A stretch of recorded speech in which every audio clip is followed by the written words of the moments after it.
Pessoal, hoje nós vamos dar continuidade ao nosso estudo do livro Jesus e Atualidade, de Joana de Ângeles, e vamos iniciar o capítulo 1, que vai trazer um pouco para nós os desafios que acontecem na sociedade atual,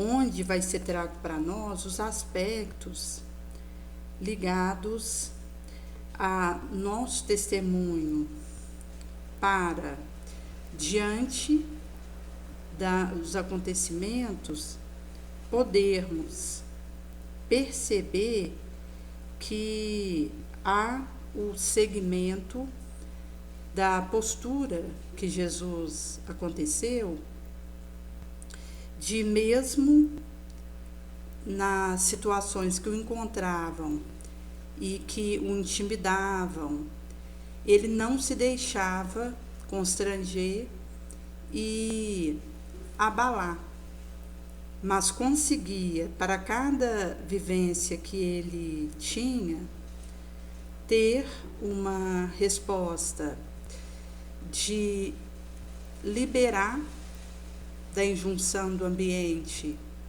enquanto aquilo que tentava ser colocado sobre ele.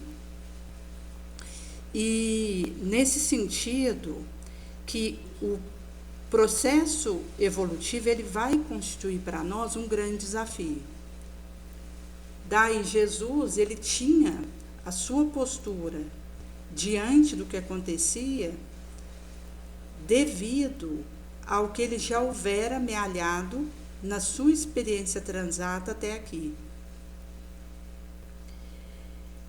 Acostumados às vibrações mais fortes no campo dos físicos sentidos, somente quando a dor nos visita é que começamos a aspirar por impressões mais elevadas, nas quais encontramos lenitivo, anelando por conquistas mais importantes. E é essa dor que gera ferida por onde a luz entra. Por vivermos em luta constante contra os fatores constringentes do estágio em que nos demoramos, vez por outra experimentamos paz, que passa a querer em forma duradoura.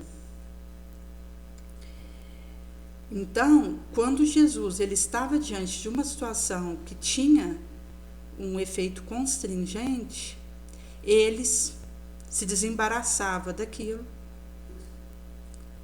Nós, ao nos pegarmos nessa situação, a gente acaba que inicia uma luta que tem a ver essa experiência com o estágio em que nos demoramos, mas, vez ou outra, experimentaremos paz, harmonia. Então, nós desejaremos isso, de uma forma que tenha uma continuidade dentro de nós. Até porque nós temos as 12 emoções primárias que acontecem conosco e que formam um turbilhão. Por isso que o indivíduo precisa desenvolver ferramentais para dominar a si mesmo. Para que, ao invés da emoção me dominar, eu a domine. Inclusive porque isso vai estar ligado ao desejo e à necessidade básica. E é nesse sentido que, quando a gente faz uma associação da emoção primária que prepondera em nós e associamos ao desejo que está acoplado a isso, com a respectiva necessidade básica, a gente tem o foco de desejo central que prevalece no indivíduo.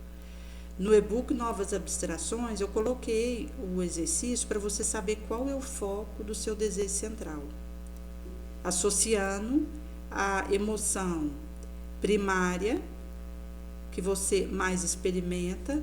Isso vai estar correlacionado ao desejo correspondente e estes, por sua vez, a necessidade básica ligada a eles.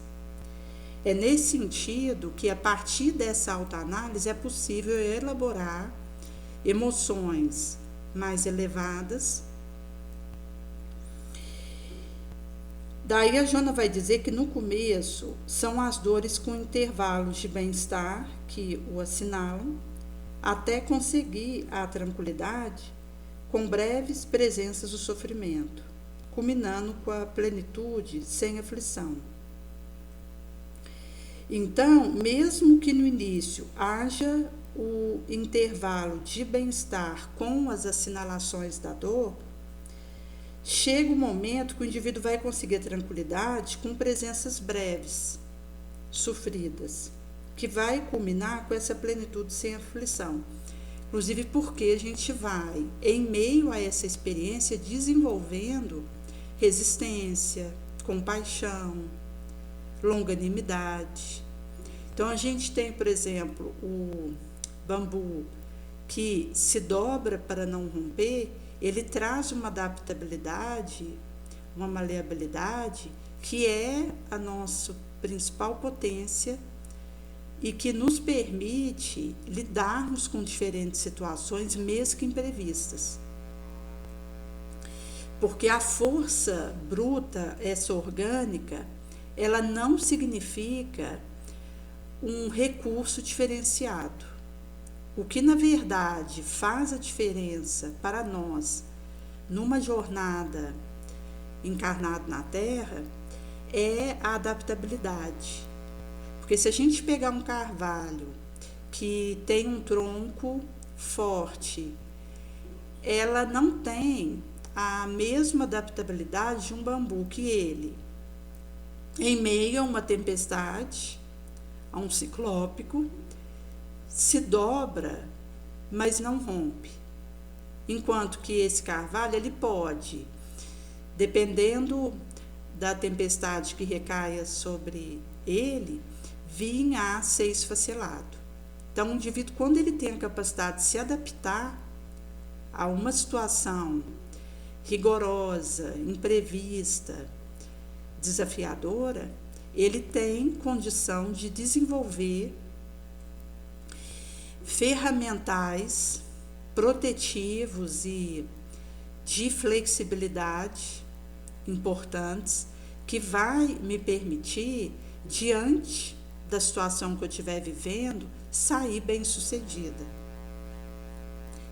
E é o aspecto principal da chegada do Homo sapiens até aqui. Que à medida que iam acontecendo adaptações a diferentes rigores e locais em que acontecia a chegada daquele populacho, isso ia fazendo permanecer por mais tempo encarnados mais bem adaptados. E que, inclusive, tem a ver com a rapidez que o indivíduo consegue, por essa flexibilidade, resolver aspectos delicados. Então, ele, ao invés de ser esmagado pela situação, ele consegue ações positivas naquele meio. Nesse sentido que a Jona vai trazer que de degrau em degrau ascende, caindo para se levantar, atraído pelo tropismo sublime do amor, que é o processo em que nós vamos amealhando aprendizado. E isso vai nos fazendo internalizar recursos, sabedoria, força soberana, amor, porque aí nós vamos tendo capacidade de continuarmos a nossa trajetória e termos a vitória dentro de nós, que vai englobar uma série de mini derrotas bem administradas. Porque o lugar mais visitado do mundo é um poço. Mas, quanto mais eu vou abaixando dentro daquele poço para descer, mas eu vou encontrando uma região que eu não vislumbro o termo daquilo. Do momento que eu percebo que estou num poço, eu preciso parar de cavar. Por isso que é importante a gente conseguir perceber quando a gente caiu.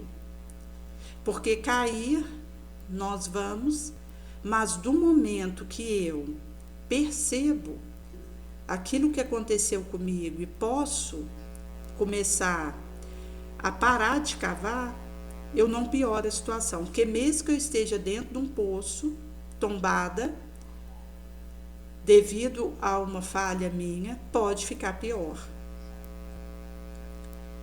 Por esse motivo que a questão da adaptabilidade vai nos trazendo esse preparo para, diante daquilo que foi grave, deslize, eu possa parar de cavar para começar a subir, ao invés de continuar descendo nesse poço. É nesse sentido que conseguir o estágio mais alto significa triunfar. Que aí é um processo que eu vou fazendo comigo, mesmo que eu me perceba no poço da minha fraqueza, suscetibilidade, mas do momento que eu olho para cima e continuo o meu processo de burilamento e de reforma moral, inclusive visualizando a vitória moral. Que às vezes as pessoas acham que numa determinada situação que vai acontecer, visualizar uma situação negativa seria se preparar melhor para aquilo.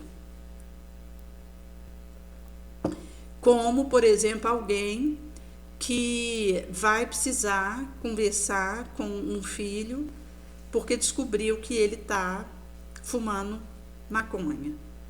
E aí esse indivíduo está se preparando para ter uma conversa com esse filho e ele visualiza a dificuldade que pode acontecer nessa conversa. Isso não ajuda.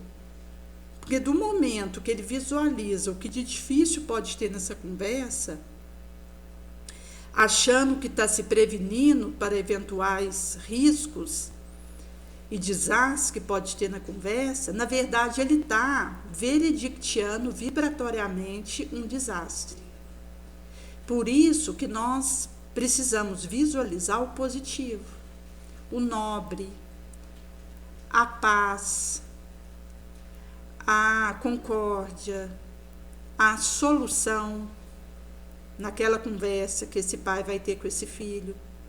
Porque quando ele visualiza uma influência positiva com o filho naquele momento, uma persuasão, trazendo pacificação e soluções para o que está acontecendo, ele já está tornando aquela conversa bem-sucedida.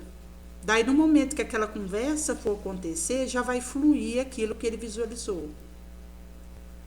E o fato de nós visualizarmos o positivo também nos ajuda a averiguar se a gente caiu numa situação específica, como uma conversa, porque a gente tem como comparar com uma construção nobre que a gente fez sobre aquilo.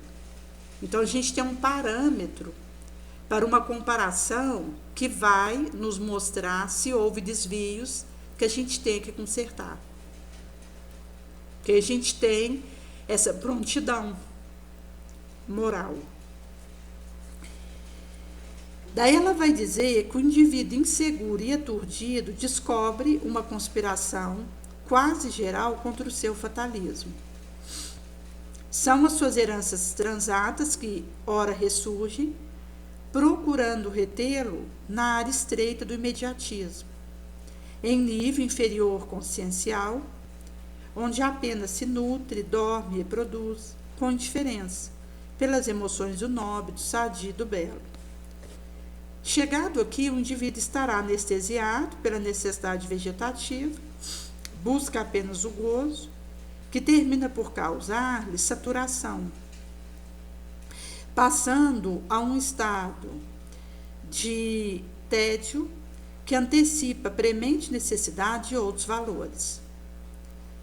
Então, acaba que, quando ele se percebe retido pelos seus pregressos, tentando retê-lo no imediatismo estreito, labiríntico, num nível inferior da consciência, onde ele fica da queixo para baixo, que é na área fisiológica, comer, dormir, fazer sexo, acaba que ele fica indiferente para o sadio, o elevado, o nobre, o espiritual. É por esse motivo que surge o anestesiamento, que o indivíduo, ao invés de ele despertar para a área psicológica, que é do queixo para cima, ele vai estar preso à área fisiológica. Então, não acontece um despertamento consciencial. Por isso, é uma anestesia, que chega uma hora que ele satura, entedia, até mesmo com relação a uma prática malévola. Chega um momento que o indivíduo, ele cansa. Pode demorar. Como a gente tem relato na coleção A Vida no Mundo Espiritual, de um indivíduo que ele ficou no astral inferior em torno de 1000 anos, cometendo atrocidades, quando soou o momento que ele começou a ter um entediamento das perversidades que ele cometia, e a mãe, que estava numa esfera superior, preparou um grupo excursional para tentar o despertamento desse espírito, que houvera sido seu filho, quando encarnado. Inclusive, nesse recorte, vai acabar tendo uma mudança desse espírito do local trevoso em que ele organizava falanges sombrias para um hospital, numa colônia no astral, onde ele então passaria por um tratamento para ter como iniciar a sua trajetória expiatória. Mas foram anos e anos ali naquele ambiente. Chegou um momento que ele começou a ficar entediado de tanta maldade. E é nesse sentido que ele já estava com esse pré-despertamento para valores outros. Mas precisou da intervenção do espírito que houvera sido sua mãe, do benfeitor, que junto com outros colaboradores puderam ali fazer uma intervenção onde não só ele, mas outros que eram comandados por ele, foram levados às regiões de tratamento no astral. Porque num ambiente como esse, em que eles estavam, tinham deformidades, feridas. E nesse estado, o indivíduo ele vai perdendo a forma saudável do perispírito e chega ao ponto de ter zoantropia, como a licantropia, e pode ter o atrofiamento do perispírito para o estado ovoide. Nesse sentido, chegado nesse ponto, um espírito trevoso pode usar esse ovoide, desse espírito que teve o seu perispírito atrofiado, para torturar alguém. Porque aí costuma fazer o implante desse ovoide na região cerebral, seja de um encarnado ou desencarnado, que ele deseje supliciar. E nesse sentido que, como isso vai estar trazendo uma situação que pode perdurar, acaba que para a condição de ovoide, a única saída é a encarnação, em que esse espírito vai de tentativa em tentativa até conseguir não ser abortado, porque quando o espírito está no estado de ovoide, ele entra para ser reencarnado e ele toma o zigoto, ele faz divisões anômalas que trazem os desvios que ele tem no seu espírito, morais.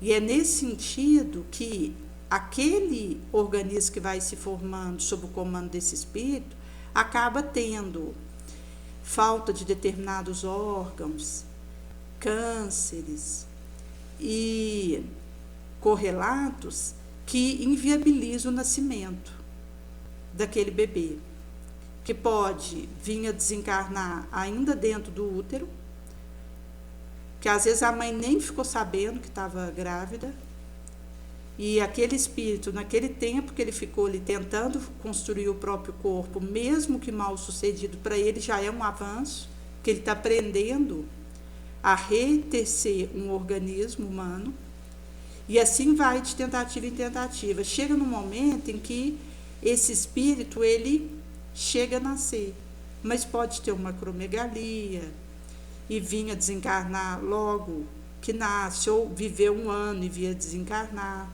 para uma hidrocefalia, e condições outras que trazem aí estado de um espírito que está fazendo o reaprendizado da elaboração de um corpo viável. Nesse sentido, que o indivíduo que chega no estado do tédio, ele vai despertando lentamente para realidades que antes não o sensibilizavam e, de repente, passa a significar-lhe meta a alcançar. Sente-se estimulado a abandonar a inoperância. O divino psiquismo dele latente responde ao apelo de força superior, desatrelando do cárcere celular, qual antena que capta a emissão de mensagens alcançadas somente em ondas em que sintoniza. Nesse sentido, que o primeiro desafio de penetrar novas emoções o atrai, impelindo a tentames cada vez mais complexos, portanto mais audaciosos. Nesse sentido, que ele vai experimentando esse prazer ético, estético, diferente do primarismo, da brutalidade. Acostuma-se com isso e esforça-se para novos cometimentos, que a partir de então não mais cessarão, desde que encerrado um ciclo, qual espiral infinita, outro prazer atraente se abre, parecendo-lhe cada vez mais fácil. Por isso que ela vai trazer que tudo na vida são desafios para as existências, porque vai nos levando a essas forjações. A lei de entropia degrada a energia que tende à consumpção para manter o térmico equilíbrio de toda coisa. Envelhecimento e morte são inevitáveis fenômenos no cosmos biológico e no universo. Então, se nós considerarmos o batimento cardíaco em que o coração ele enche de sangue e libera o sangue, é como se fosse uma respiração. Inclusive, no exercício de meditação, nós somos convidados a acompanhar o encher e esvaziar do coração, porque é dentro do nosso ciclo respiratório que nós vamos ter esse movimento cardíaco que, num primeiro momento, ele se enche de sangue, num segundo momento, ele envia isso para os diferentes tecidos, pela artéria coronária, visto que esse sangue está oxigenado. E aí ele passa pelas células, entrega oxigênio e recebe gás carbônico para, ao passar pelo pulmão, essa troca acontecer. ao nível do alvéolo pulmonar, onde acontece hematose. Nesse sentido que esses batimentos cardíacos são desafios à resistência muscular que os experimenta. Os peristálticos são testes constantes para as fibras que os sofrem, e aqui o peristaltismo tem a ver com movimentos involuntários para, seja absorver nutriente no fim do intestino delgado, seja para que o bolo alimentar que a gente engole passe pelo esôfago e chegue até o estômago. Então, a gente tem movimentos que é da musculatura involuntária, portanto, não depende da nossa vontade, e que é um teste para as fibras que sofrem isso, precisando movimentar e otimizar esse processo. A circulação do sangue é essencial quesito para irrigar a célula, e se nós considerarmos a célula dentro, ela não vai receber esse sangue, mas pelo capilar, que tem uma camada de célula separando o sangue dentro do vaso com o interior da célula, ali acontece uma troca de figurinha, em que passa do sangue para essa célula nutriente e o oxigênio, e essa célula vai entregar para esse sangue gás carbônico e excretas que vieram do seu metabolismo interno, porque a gente tem, por exemplo, dentro da mitocôndria, a respiração celular, em que o oxigênio ele associa a glicose e vai formar gás carbônico, água e energia. A glicose veio da digestão do alimento, que o sangue, quando passou na região do intestino delgado, que entrega os nutrientes depois da digestão, que aconteceu na circuitaria digestiva, o sangue vai, pelo movimento, pelos vasos, chegar na célula com esse nutriente. E o oxigênio, o sangue pega no momento que passa pelo pulmão, ao nível do alvéolo pulmonar, na hematose. O sangue, ele entrega gás carbônico e pega oxigênio. Então, quando o sangue passa na célula, sem entrar dentro dela, ele consegue entregar para ela nutriente, oxigênio, e recebe dela o gás carbônico e a excreta que foi produzido na sua circuitaria interna, a começar pela mitocôndria, onde aconteceu a respiração aeróbica, e que é de onde provém a energia para as nossas atividades, que ficam armazenadas em moedinhas de ATP. Nesse sentido que, quando nós consideramos a respiração, ela vai constituir fator básico, sem o qual a vida pereceria. Tudo isso e muito mais, nas áreas dos automatismos fisiológicos, interfere no de natureza psicológica. Então, são movimentos imprescindíveis, sem os quais a vida perece. Por isso que no campo moral acontece o mesmo. Nós nunca retrocedemos e não devemos estacionar sob pretexto algum. Por isso que caiu, levanta e continua. Esse é um ritmo da adaptabilidade, do vigor, da resistência moral. Por isso que a evolução ela é inevitável no progresso. A felicidade é o ponto final. Não cabe ao indivíduo retroceder na luta, senão para o reabastecimento de força e prosseguir no embate. O crescimento de qualquer ideal resulta do estágio inferior vencido, etapa superada, desafio enfrentado, até porque nós temos um porvir inabordável nos aguardando. E por isso que nós somos compelidos à evolução.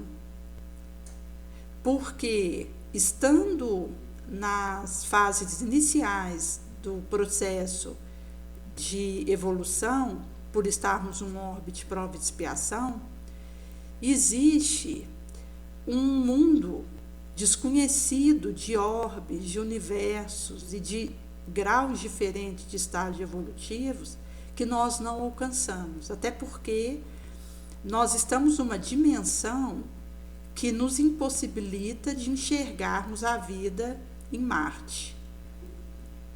Existe vida em outros planetas, mas está numa dimensão que os nossos sentidos não reconhecem. Mas a vida existe, inclusive vida humana, de espíritos mais evoluídos que os terrícolas, e por isso que o lei do progresso vai trazer essa inexorabilidade. Precisaremos atender a esse imperativo e posso parar, sobrepor a mim mesma de débito, mas não retroagirei. Por isso que uma sequoia, ela culmina a altura e volume máximos, célula a célula. Acontece renovação e prosseguimento no universo, molécula a molécula. A facilidade gera perda de estímulo com prejuízo para a razão. Nesse sentido que o que fica muito facilitado para nós nos desestimula aos aprimoramentos, aos movimentos que precisamos realizar. Por outro lado, aquilo que dificulta, que nos desafia, uma expiação, uma prova, isso nos estimula a agir com correção, a usarmos a nossa inteligência para encontrarmos saídas melhores. Daí a gente vai conseguindo fazer associações mentais de possibilidade, de risco, de intuição, de moral, de escolha melhor. E aí a gente vai treinando o nosso psiquismo para a abstração, para a montagem desse quebra-cabeça que vai viabilizando tentames mais audaciosos.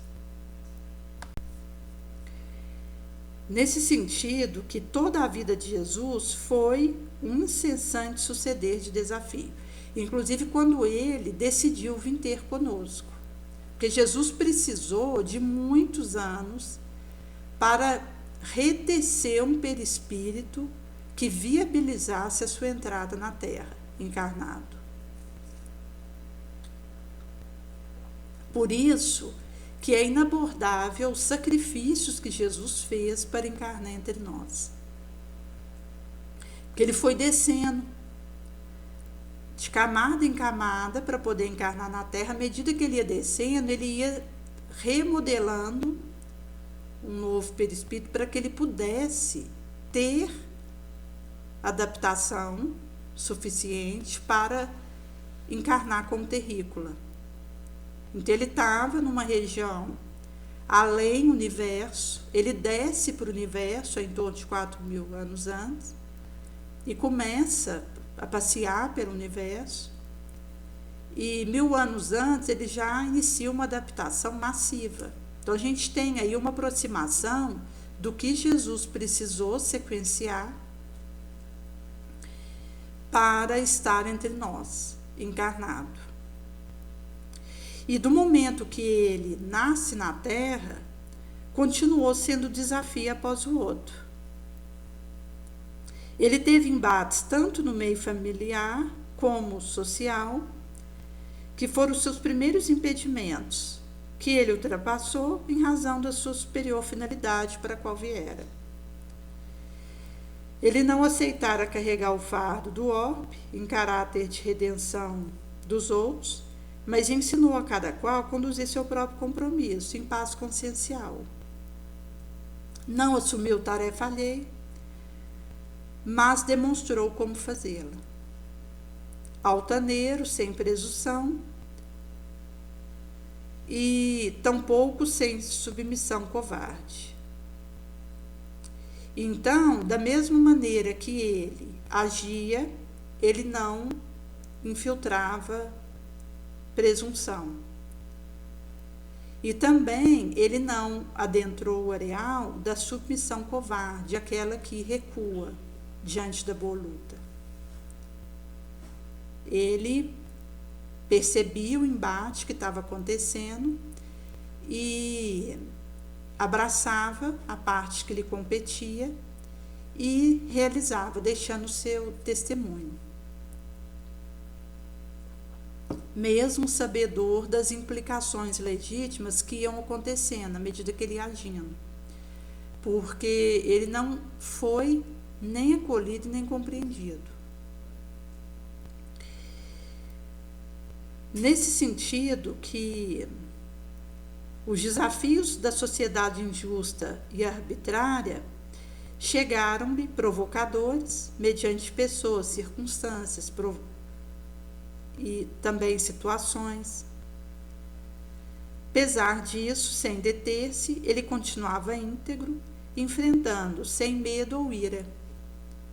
Então, ele não optava pela fuga espetacular diante do que estava diante de si, a provocá-lo, mas também ele não era dominado pelo medo nem pela ira.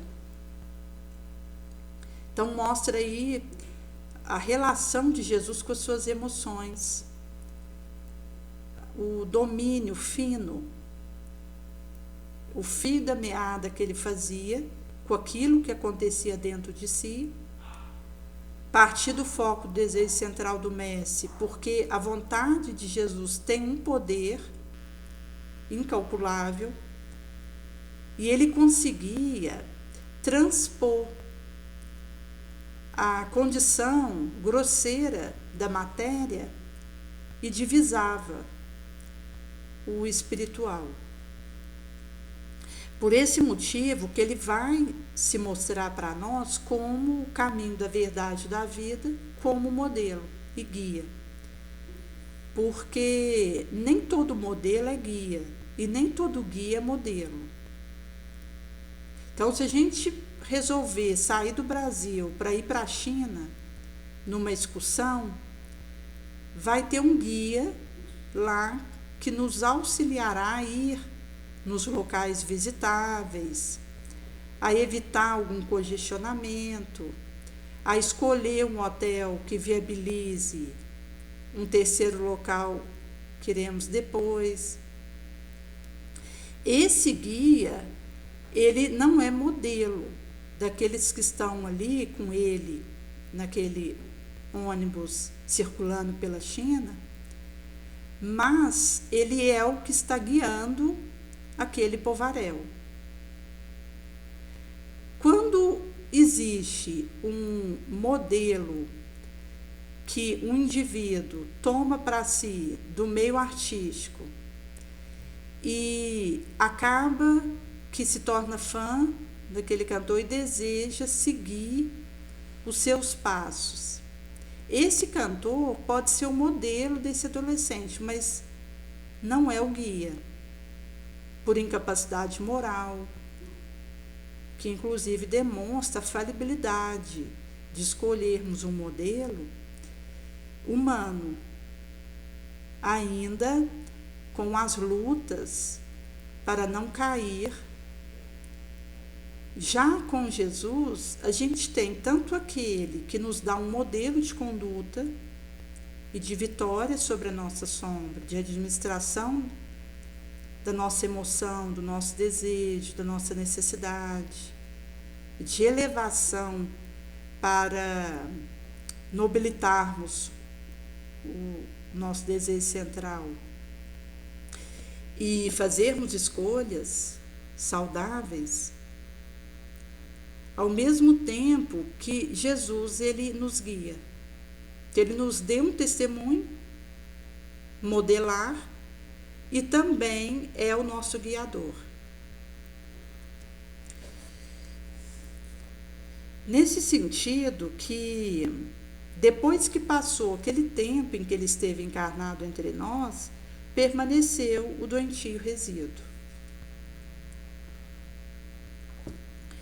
Altera-se a paisagem, não o valor, quais prosseguem relativamente os mesmos, gerando insatisfações e obstáculos. Então, ela vai nos orientar a enfrentar os desafios da nossa vida com serenidade, porque nós estamos ainda com obstáculos e insatisfações de todo porte, que faz acontecer um ambiente insalubre, que responde por adoecimentos, por escolhas infelizes, por desditas. Então, o indivíduo hoje, em meio a essas vibrações sombrias, ele pode escolher enfrentar esses desafios serenamente.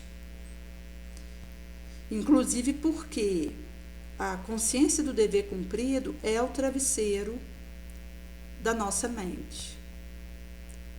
Então, deitar à noite para dormir, isso é uma consciência que pode desligar, fechar o olho, pacificada e pacificadora.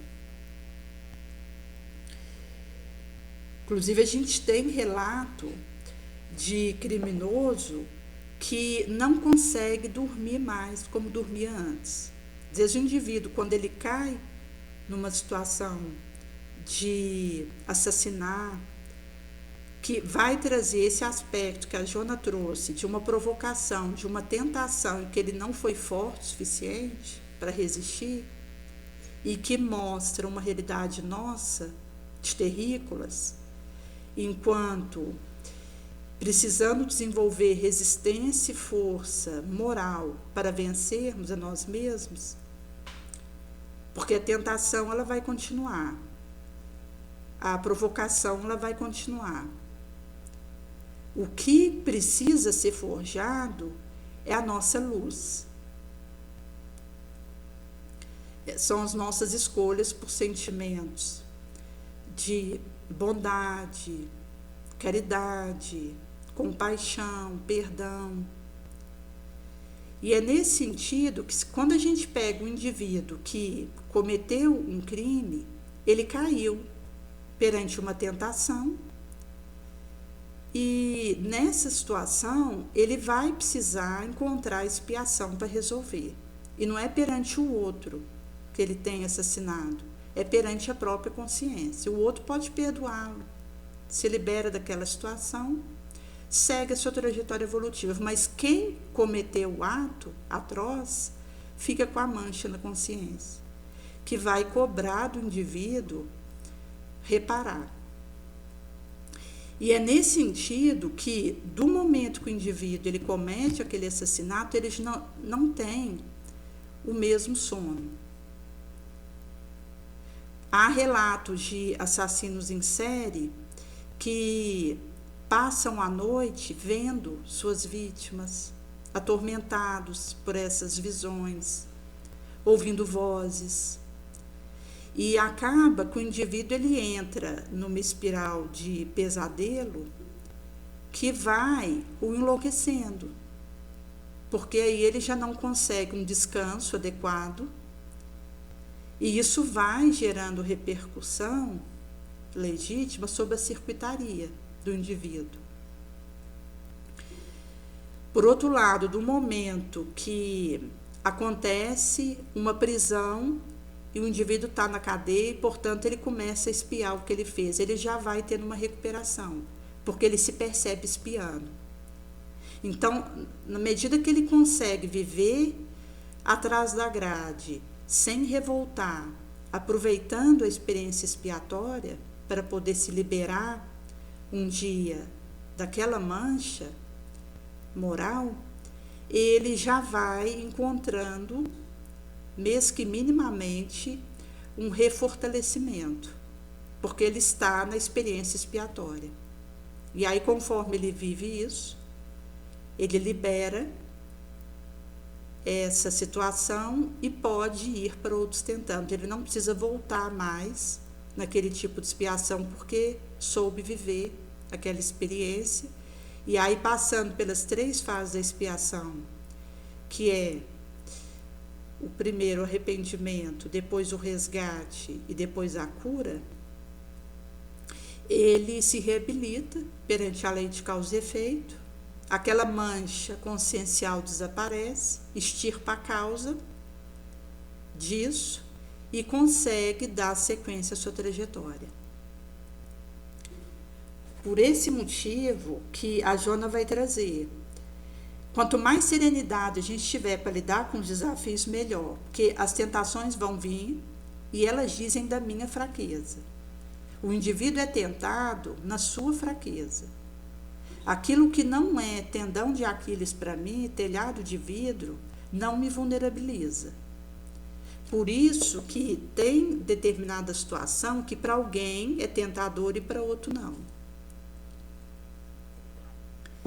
Pode ser que para um indivíduo que não tem tendência para a bebida, ele passar em frente a um bar é indiferente, porque ele não gosta de cachaça, não tem uma inclinação para esse vício e, portanto, na porta daquele bar não recebe uma influência tentadora. Já para um indivíduo que está tentando parar de beber, aí participando de um alcoólico anônimo, focando na sua espiritualidade, utilidade, ajuda profissional, passar em frente a um bar é tentador, porque ele vai ver pessoas ali bebendo, às vezes ele pode encontrar alguém que era companheiro de bebida dele, que ao ver ele passando chama para dentro, porque acontece muito isso. Às vezes, quando a pessoa está tentando parar com aquela situação de vício, com uma situação irregular, surge um companheiro daquelas festas para pressioná-lo, chamá-lo a beber de volta, a fumar de volta. E aí, para o indivíduo que está tentando interromper um vínculo com aquele vício, é uma tentação poderosa e que muitos sucumbem. Por isso que até o ambiente que eu vou, eu preciso ajuizar da minha força, daquilo que eu tenho de recurso para lidar com a tentação que um dado ambiente vai exercer sobre mim. E aqui entra o autoconhecimento, para a gente associar o que é fraqueza minha, porque aí eu percebo o que é tentação sobre isso. Nesse sentido que ela vai trazer para não aguardarmos comodidades que não merecemos, e aí envolve essa mudança de rotina para conseguirmos sustentar a nossa reforma. E para que possamos ir rompendo as situações passionais que a gente traz. Seja numa situação de um vício, seja de um sentimento de rancor, de ciúme, de inveja. Nesse sentido que aquilo que é a sombra do indivíduo, ele precisará se desacomodar para buscar os recursos morais e que vai nos tirando do nosso comodismo, da nossa preguiça, que a matéria, ela quer comodidade, ela quer facilidade. Estar encarnado num organismo de carne é um perigo, porque nos obnubila. A gente não tem uma visão límpida e exata do que acontece. É por esse motivo que Jesus vai dizer para nós, para olharmos, vigiarmos e orarmos, porque o espírito está pronto, mas a carne é fraca.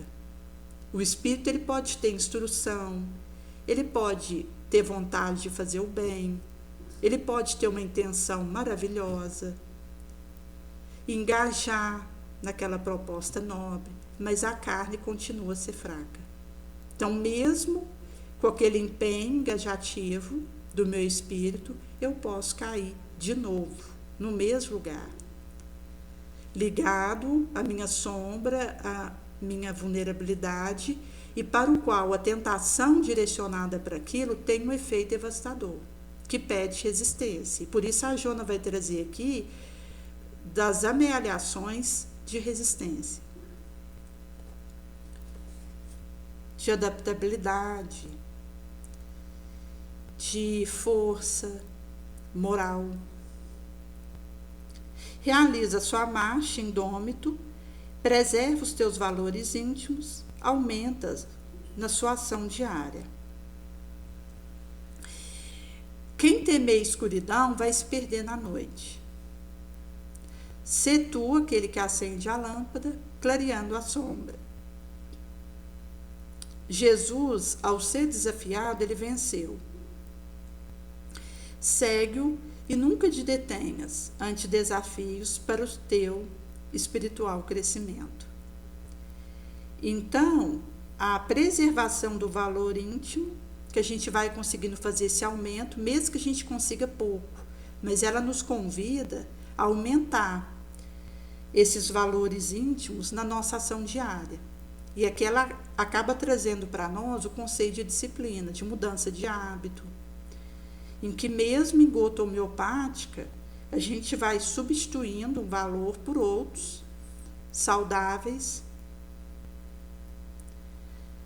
Ela vai trazer para não temermos a sombra, a escuridão, porque quando o indivíduo é dominado pelo medo que o paralisa, ele não consegue achar a saída. É nesse sentido que existe aquele medo que é saudável, que me preserva de entrar na frente de um carro, mas existe aquele medo que, à medida que se torna excessivo, ele é paralisante, ele me escraviza. Por esse motivo que, se nós nos deixarmos algemar pelo medo, a gente se perde na escuridão, a gente não vai conseguir ter recurso emotivo, psicológico, para procurar a luz. E aqui a gente traz a associação com essa luz própria, que é aquela que me ilumina.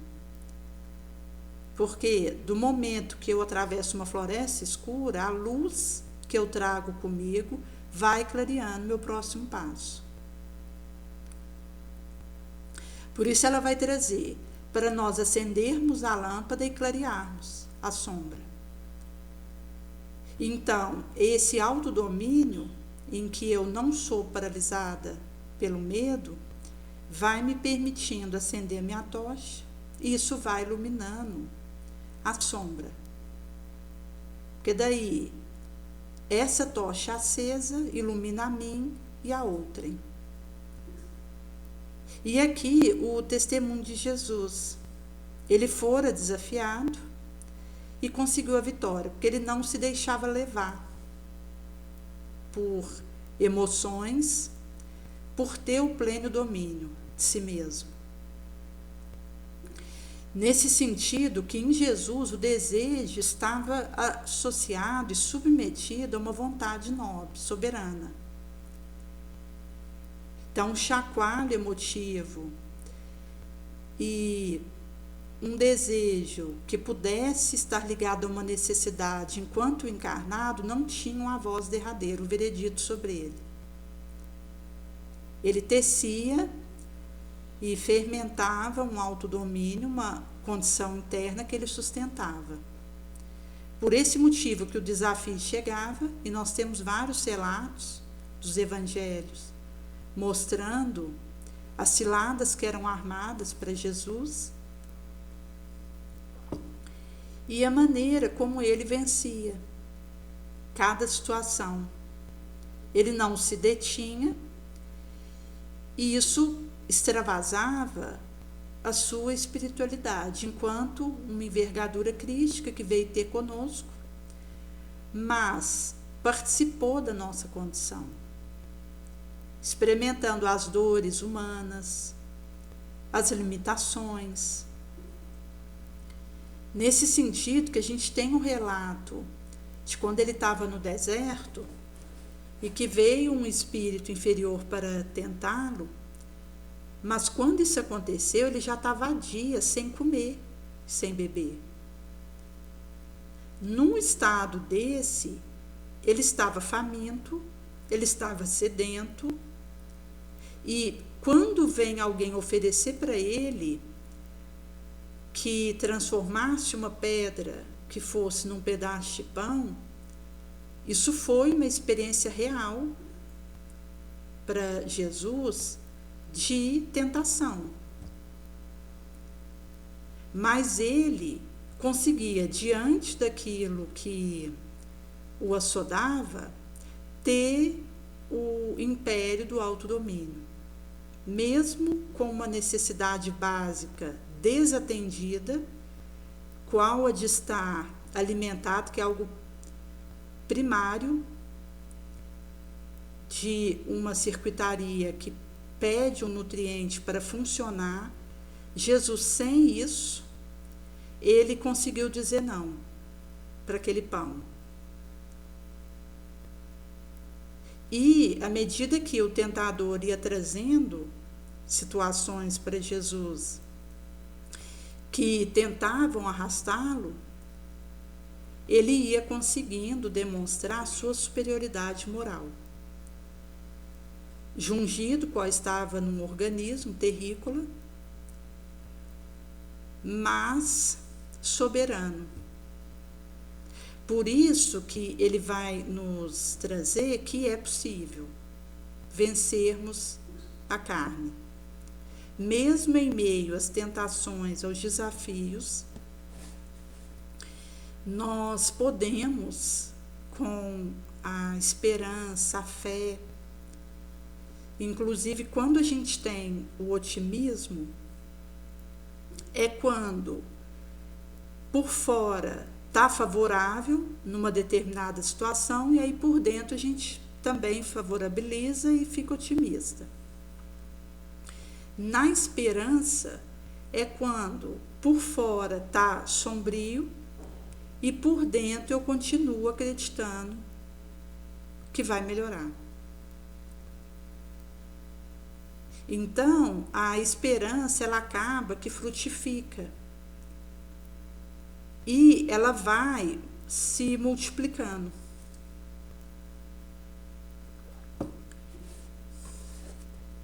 Nesse sentido que,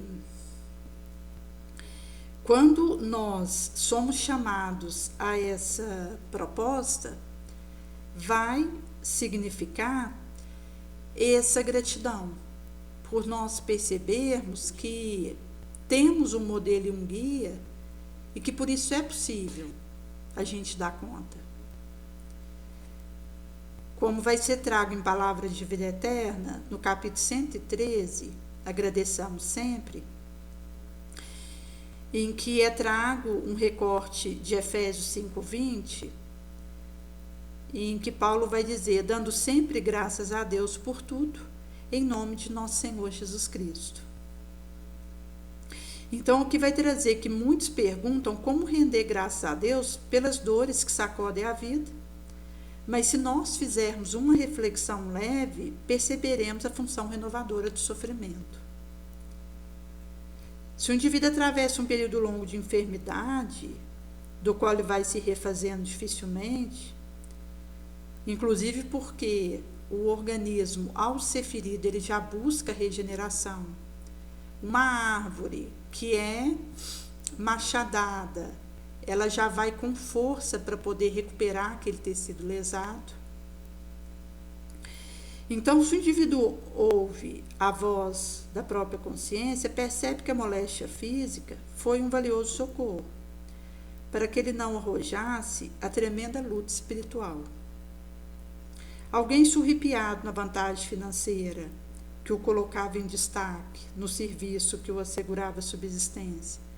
Se ele meditar severamente no assunto, observará que a humilhação suposta o livrara de compromissos perigosos, arrasadores. Alguém que perde recurso material que apenas acrescentaria reconforto desnecessário no carro da própria existência, se ele se der ao exame desapaixonado da própria situação, verificará que ali jaz o peso dourado de enfeites suntuosos que o fariam, provavelmente, a vítima de assaltos criminosos. Alguém que amargou a deserção do amigo e em cujo afeto depositava maior esperança, se ele estudou a ocorrência com plena isenção de ânimo, concluirá que o tempo libertara de um laço próprio, que se transfiguraria, talvez, no porvir, em pesado grilhão. Então, o tempo o libertou dessa improbidade. Não te confies às aparências. Louva o azul céu que te imprime euforia ao pensamento, mas também agradece à nuvem que te garante chuva, mensageira do pão. Mesmo que não possamos entender de pronto os desígnios da divina providência, recebamos a aprovação como sendo o melhor que merecemos hoje, favor do amanhã.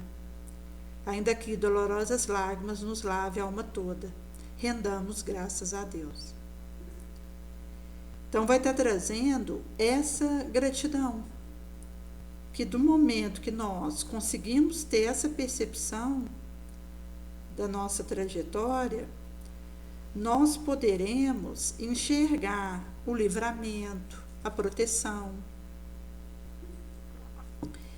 Inclusive porque nós estamos numa jornada purificadora. Nós não temos o merecimento dos anjos. E por estarmos como terrícolas com os nossos débitos e empréstimos, a gente precisa verter isso em trabalho no bem. É por esse motivo que o serviço nobre é a melhor terapia que alguém pode realizar a favor de si próprio. Porque na Terra não há vítima. Nós vivemos aqui o que escolhemos no astral. Por isso que o que nós passamos está ligado a quem somos, e pela nossa trajetória juizamos do que desejamos no astral, o que tinha importância para nós, o que imploráramos, no que focáramos. Por isso que do momento que o indivíduo dá conta da própria encarnação, ele beneficia primeiramente a si próprio, que há derramar em bênção para o seu entorno. Nesse sentido que se eu saio de mim para encontrar a dor de alguém, eu já estou no movimento de libertação e de cura. Agora, se eu me fecho num cubículo tentando achar a saída, eu termino de jogar fora a chave que abriria aquele cárcere. Inclusive, nós tínhamos comentado a respeito dos setênios, da fase de cada qual, considerando dos 0 aos 42 anos e dos 42 aos 84, e da dimensão do desenvolvimento de cada setênio. Nós postáramos no e-book Novas Abstrações esse esquema. Depois, compensa dar uma olhada, porque vai associar a idade que você está com a fase que você está vivendo, que vai ser de construção do 0 aos 42 e de refinamento dos 42 aos 84. E que, dependendo do setênio que você tiver, tem uma dimensão de desenvolvimento diferente, espiritual ou individual, ou sociocultura, ou psicológico, ou emocional mental, e emocional mental vem antes, depois o psicológico e depois o biológico. Então, você tem do biológico ao espiritual do 0 aos 42, dos 42 aos 84, do espiritual ao biológico. Cada dimensão pegando um setênio. E dependendo da idade do indivíduo, ele pode estar na janela de oportunidade do seu setênio ou na área de risco, que é no início e no fim de cada setênio. Então, compensa a gente fazer essa associação, porque quando a gente consegue perceber o que a gente tem de trajetória, porque aí você vai colocando em cada quadrinho o que você viveu naquele setênio.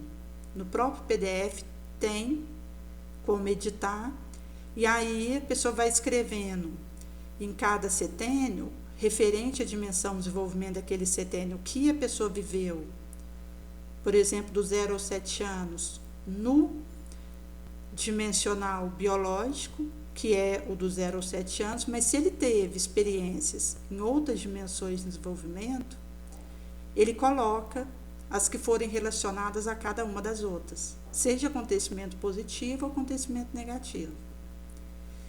E aí faz isso para cada setênio, até o setênio que o indivíduo esteja hoje. Então, à medida que a gente coloca esses exercícios no papel, a gente consegue fazer associação daquilo que a gente escolheu antes de vir, ou daquilo que escolheram por nós. E aí a gente vai percebendo o que a gente precisa mais melhorar, o que foi prioritário quando essa escolha foi feita no acordamento da nossa próxima encarnação, que se concretizou na atual.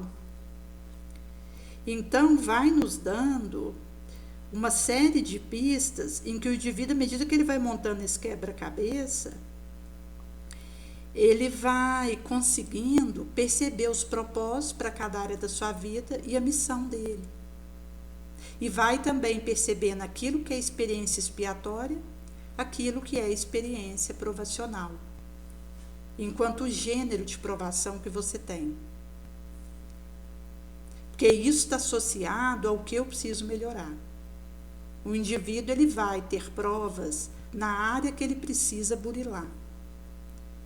Ele vai viver uma expiação num aspecto que ele precisa recompor-se, reabilitar-se perante a lei de causa e efeito.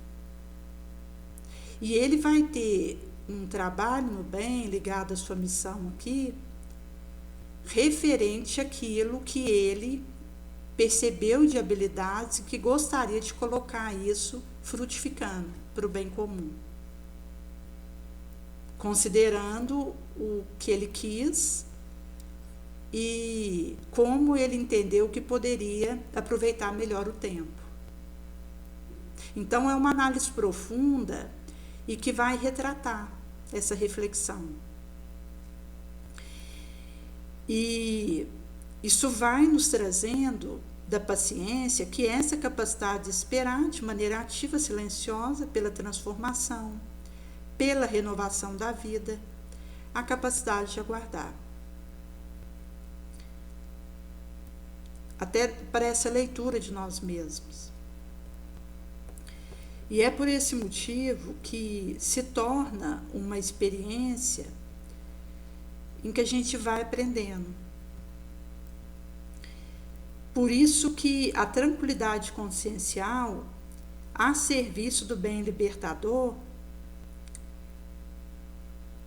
vai nos trazendo uma proteção, onde o mal do outro nunca nos faz mal, mas o nosso bem a todos faz muito bem. Consono foi trago no livro Diretrizes para uma Vida Feliz, de Marco Prisco. E é por isso que, ao aproveitarmos as horas, corramos ao templo, transformando nossa alma num círio, derramando-nos em fé pela estrada escura e longa. Nesse sentido que, quando a gente vai, então, arrumando a bagunça na nossa casa, Isso vai dizendo de uma mudança. A desordem não é só visual, é sintoma espiritual, onde há acúmulo energia parada, onde há causa, há medo escondido. Por isso que, quando a gente olha para a bagunça, isso não é por acaso. O armário revela como o indivíduo está emocionalmente, como organizamos, julgamos fora o que não faz mais sentido, escolhemos com consciência o que fica. Nossos conflitos internos se acalmam. Não é só arrumação, é limpeza energética. Porque a desordem não é só visual, ela é um sintoma espiritual. No acúmulo a energia parada e no caos há medo escondido. Seja de mudar, de ser esquecido, de se olhar de verdade. Então, o ambiente que nós estamos começa a traduzir aquilo que o coração não consegue dizer em palavra. Confusão, instabilidade, falta de foco, incerteza sobre quem somos e para onde estamos indo. Cada canto bagunçado reflete uma área da nossa vida que também está em desequilíbrio. Uma cama desarrumada, noite após noite, aponta uma vida afetiva sem brilho, sem presença, sem entrega. O lugar onde repousamos mostra muito sobre como repousamos nosso coração. Um objeto danificado ou quebrado que guardamos para consertar um dia é um símbolo potente de promessa rompida, projeto abandonado, sonho ferido. Quando é eletrônico, eletrodoméstico, a mensagem pode indicar bloqueio na área da saúde, da prosperidade, uma vida em que tudo parece funcionar pela metade. E aqui a gente, aspectando o moral, mostra como precisamos fazer isso para ontem. Sobre os tipos de acúmulo, cada um carrega um recado espiritual. Acúmulo de coisa nova mostra que estamos tentando abraçar 1000 caminhos ao mesmo tempo, sem real presença nenhum. A alma está dispersa, sem direção, tentando preencher o vazio com novidades. Acúmulo de coisa antiga em sótão, caixa, arquivo digital, armário, revista, papel, roupa, que não usamos há mais de um ano, retrata prisão no pregresso. Velha ideia, emoção, domínio presente, bloqueando a entrada de novas pessoas, experiências, oportunidades. A verdade é libertadora, dura. A bagunça não é só bagunça, é um espelho espiritual.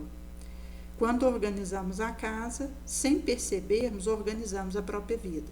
E aqui diz da nossa mente, do nosso espírito, a urgência que é. Porque se precisamos ter essa atenção com aquilo que é material e que diz da doação que eu vou fazer, do retiro do bom desencarne, que eu vou me desatrelando de excesso, que só pesa e dificulta a nossa volta para o astral.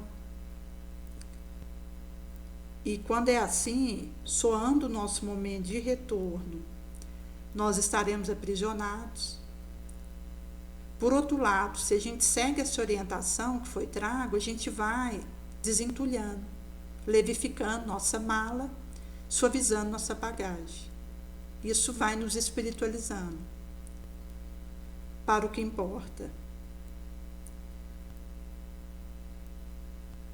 No Filigranos de Luz, ditado pelo espírito Rabindranath Tagore, psicografado por Divaldo Franco, traz essa mensagem que houvéramos transcorrido, da nossa alma transubstanciar nesse círio.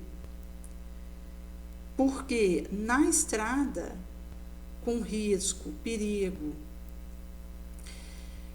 e armadilha, nós poderemos, no templo de nós mesmos, ao acendermos essa tocha, podermos sustentar a nossa trajetória. E quando a gente coloca mais óleo para que cheguemos ao destino iluminados, alumiadores, isso vai nos dizer que nós poderemos olhar para aquilo que vivemos e ter essa tranquilidade e fazermos a análise como Kardec, que perguntava com reverência, ao mesmo tempo cuidando para que não se instalasse a queda, mas numa reflexão de humildade diante do que está claro, mas intrepidez diante daquilo que pede mais luz, que é quando vamos além da letra para alcançar o espírito da letra. Porque a queda, ela espreita para ser instalada ou consolidada. Por isso que a sabedoria da pergunta, ela vale mais do que a resposta. Porque quando a gente dá conta de chegar nesse ponto, que Kardec usou para poder trazer o Livro dos Espíritos e terminar de fazer a obra da codificação, em que ele sabia cirurgicamente elaborar as interrogações, isso traduz um espírito que está aberto para os ensinamentos de Jesus. Então, ele consegue fazer interligações que vão colocá-lo em contato com a verdade, que liberta. Por isso que vai decantando, retirando a opacidade de camada externa, para deixar fugir o diamante do sentido. Onde a pele da alma é tocada, ouve, aprende, contato direto abstrai seu evangelho pela fibra da alma. Por esse motivo que Consono Joana trouxe para nós desejando o sacrifício, vai sendo possível a gente transformar problemas em oportunidades, oportunidades em sacrifícios, sacrifícios em bênçãos. E por isso que o desapego, ele vai nos ajudar, como isso não vai ser dito no Evangelho segundo o Espiritismo, que quando a gente se contenta com pouco, nós, sendo pobres, não invejamos o rico, porque a fortuna não é necessária à felicidade. Rico não.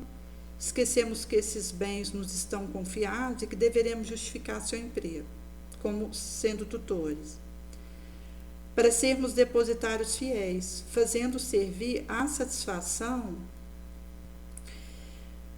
do progresso comum. Porque se eu faço servir a satisfação do meu orgulho, da minha sensualidade, eu vou estar dispondo unicamente para mim daquilo que é um empréstimo e não uma doação. E aí eu não vou saber restituir esse talento multiplicado que Jesus pediu.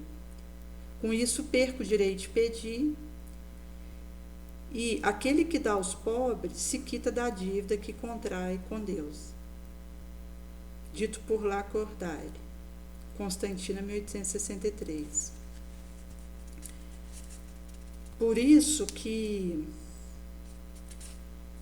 ciente que nós estamos aqui com esses empréstimos, tomarmos Jesus como esse mapa do tesouro que nos dá o caminho da pedra, vai nos permitir realizarmos esse galgue. Os luminares da espiritualidade houveram enfrentar todo problema que nos assalta, dando tudo de si para superá-los. nós que aspiramos à elevação, façamos o mesmo. Porque a caridade, ela possui a incorruptibilidade do sol. Só essa fraternidade profundamente desinteressada, praticada, que reúne sublime espírito, ato por ato, caminho em caminho, ombro a ombro, nos alça da morte à vida, elevação permanente, abandonando em definitivo o convívio sombrio para identificar-nos a plena luz. Tempero do pão da esperança e do ideal com sal do próprio sangue, da própria lágrima.